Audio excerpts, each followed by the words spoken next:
एक बार की बात है, किसी गांव में एक गरीब किसान अपनी पत्नी के साथ रहता था। पास एक गाय और थोड़ी सी खेती के लिए जमीन थी। वह दिन भर अपने खेतों में काम करता था, तब कहीं जाकर उसे खाने के लिए अनाज उपलब्ध हो पाता था। इस तरह से किसान किसी तरह अपना जीवन गुजारा करता था। किसान की स्थिति को लेकर उसकी पत्नी हमेशा अपने भाग्य और भगवान को कोसती रहती थी और ना जाने किस जन्म का पाप इस जन्म में भरना पड़ रहा था, जो गरीबी में जीवन जीना पड़ रहा था। पत्नी की बातों को सुनकर किसान मन ही मन खुद को और अपने भाग्य को कोसता रहता कि ना जाने कब उसके भाग्य बदलेंगे। एक दिन की बात है, दोपहर के समय था।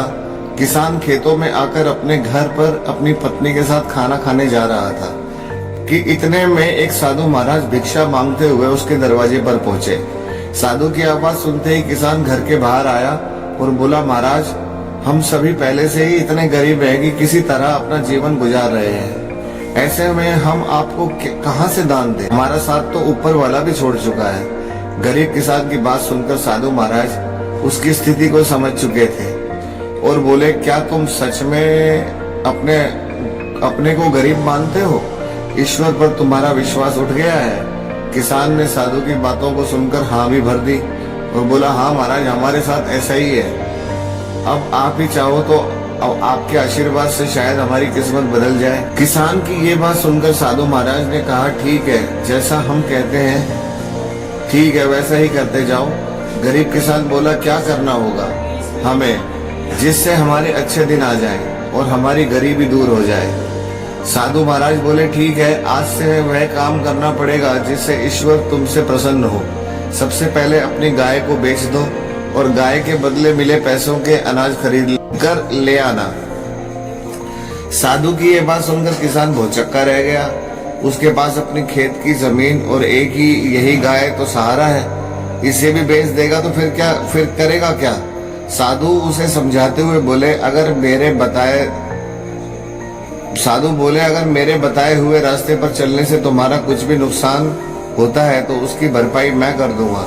अब जो कहता हूँ वैसा करते जाओ। किसान अधूरे मन से डरते डरते अपनी गाय को बेच आया, खाने पीने का राशन ले आया। फिर साधु के कहने पर किसान और उसकी पत्नी ने मिलकर भोजन तैयार किया। इसके बाद वे रास्ते पर चलते हुए लोगों को बुलाने लगे और भगवान के प्रसाद के रूप में भोजन करने का आग्रह करने लगे। अब जो भी उधर से गुजरता, गरीब किसान उन्हें भरपेट भोजन कराता, जिससे राहगीर काफी खुश होते और फिर उसे नेक कार्य के लिए ढेर सा आशीर्वाद और अपनी इच्छा अनुसार धन भी दे देते। फिर इस नेक कार्य के लिए ढेर सारा आशीर्वाद और अपनी इच्छा अनुसार धन भी दे देते, जिससे वह फिर से मिले इन पैसों को लोगों को भोजन कराए। इस तरह साधु महाराज के कहने पर यह रोज का सिलसिला चलने लगा। हर दिन गरीब किसान अब मिले पैसों का भोजन प्रबंध करते, जिससे राह चलते लोग प्रतिदिन उसके यहाँ भोजन करते और दान के रूप में किसान को कुछ न कुछ धन जरूर देते थे। गरीब किसान के दान की बात धीरे धीरे दूर तक फैलने लगी थी। धीरे धीरे बड़े बड़े नगरों के सेठ, साहूकार, व्यापारी, राज दरबारी जो किसी भी उस गांव से गुजरता उस किसान के यहाँ भी ही भोजन करते।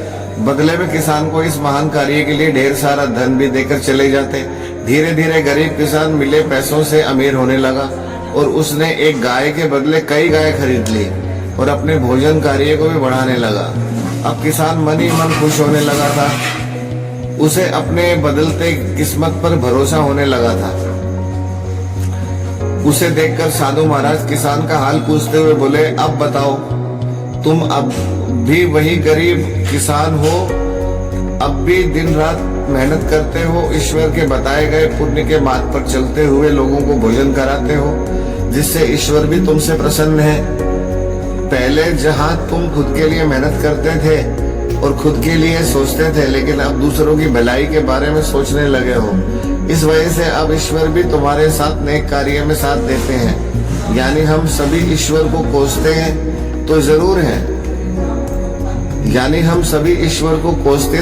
है, लेकिन ईश्वर के बताए मार्ग पर चलते नहीं है। ईश्वर से पाने की इच्छा तो हर कोई रखता है, लेकिन पहले उनका आशीर्वाद पाने के लिए कुछ खुद को वैसा बनाना पड़ता है। यानी हम जैसा करते हैं हमारे कर्मों के अनुसार ही हमारे भाग्य का निर्धारण होता है। साधु की ये बात सुनकर किसान को अब समझ में आ गया था कि अगर सच में जीवन में अमीर बनना है तो सबसे पहले हमें अपनी सोच बदलनी होगी।